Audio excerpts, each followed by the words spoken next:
the rights of citizens, the future of the internet. So I'd like to welcome to the TED stage the man behind those revelations, Ed Snowden.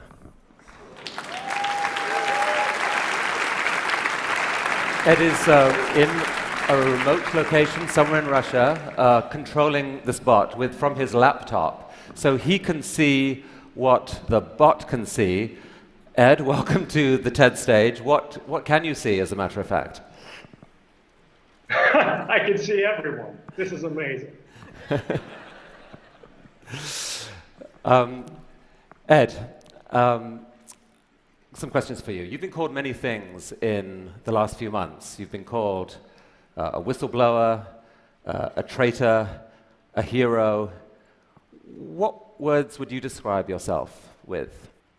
You know, everybody who's involved with this debate has been struggling over me and my personality and how to describe me. But when I think about it, this isn't the question that we should be struggling with. Who I am really doesn't matter at all.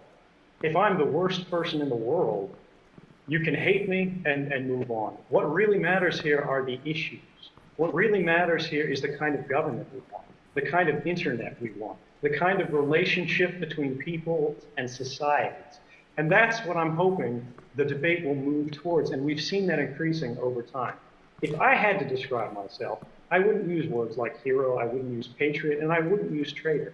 I'd say I'm an American and I'm a citizen, just like everyone else. So just to give some context for those who don't know the whole story, This time a year ago, you were stationed in Hawaii, working as a consultant to the NSA. You had, as a sysadmin, you had access to their systems. And you began revealing certain classified documents to some hand-picked journalists, leading the way to June's revelations. Now, what propelled you to do this? You know, when I was sitting in Hawaii, and the years before when I was working in the intelligence community, I saw a lot of things that had disturbed me.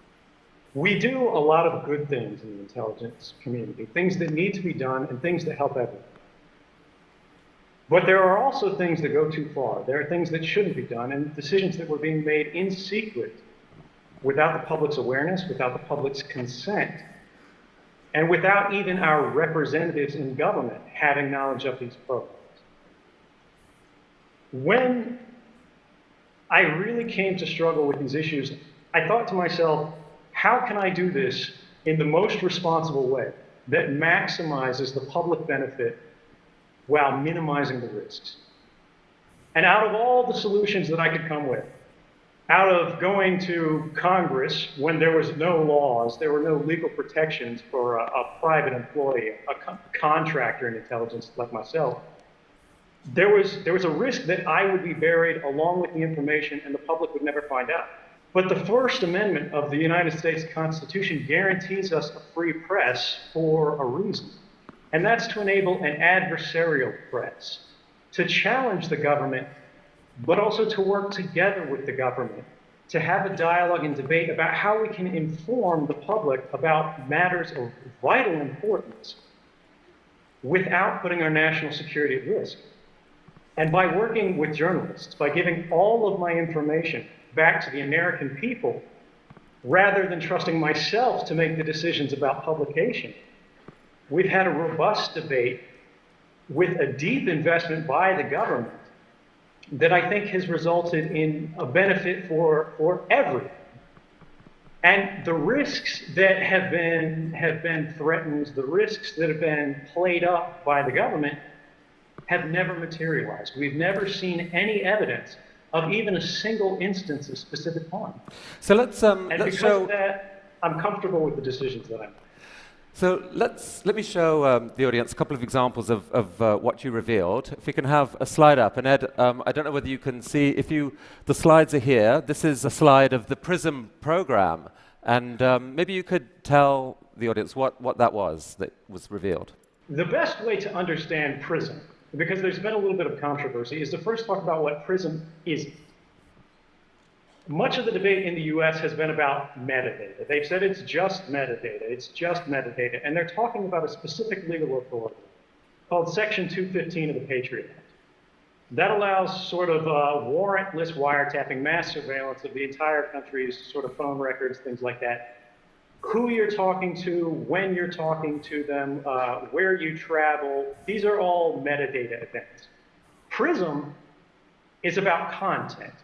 It's a program through which the government could compel corporate America. It could sort of deputize corporate America to do its dirty work for the NSA.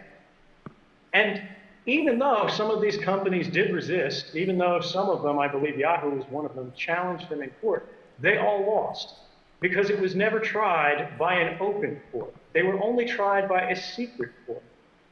And something that we've seen, something about the PRISM program that's very concerning me is there's been a talking point in the US government where they've said 15 federal judges have reviewed these programs and found them to be lawful. But what they don't tell you is those are secret judges in a secret court based on secret interpretations of law that's considered 34,000 warrant requests over 33 years, and in 33 years only rejected 11 government requests.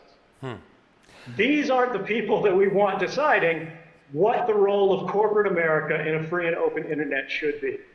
Now this slide that we're showing here shows the dates in which different technology companies, internet companies, are alleged to have joined the program and where data collection began from them.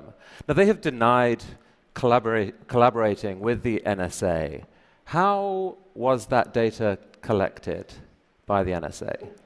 Right, so the NSA's own slides refer to it as direct access. What that means to an actual NSA analyst, someone like me who is working as an intelligence analyst, targeting, Chinese cyber actors, things like that in Hawaii, is the provenance of that data is directly from their servers. It doesn't mean that there's a group of company representatives sitting in a smoky room with the NSA, palling around and making backroom deals about how they're going to give this stuff away. Now, each company handles it different ways. Some are responsible, some are somewhat less responsible. But the bottom line is when we talk about how this information is given, it's coming from the companies themselves. It's not stolen from the lines. But there's an important thing to remember here. Even though companies pushed back, even though companies demanded, hey, let's do this through a warrant process. Let's do this, where we actually have some sort of legal review, some sort of basis for handing over these users' data. We saw stories in the Washington Post last year that weren't as well reported as the PRISM story that said the NSA broke in to the data center communications between Google to itself and Yahoo to itself. So even these companies that are cooperating in at least a compelled but hopefully lawful manner with the NSA isn't satisfied with that. And because of that, we need our companies to work very hard to guarantee that they're going to represent the interests of the user and also advocate for the rights of the users. And I think over the last year, we've seen the companies that are named on the PRISM slides take great strides to do that, and I encourage them to continue. What more should they do? The biggest thing that an internet company in America can do today, right now, without consulting with lawyers to protect the rights of users worldwide, is to enable SSL or TLS, sort of encryption, web encryption on every page that you visit. The reason this matters is today, if you go to look at a copy of 1984 on Amazon.com, the NSA can see a record of that. The Russian intelligence service can see a record of that. The Chinese service can see a record of that. The French service, the German service, the services of Andorra, they can all see it because it's unencrypted. The world's library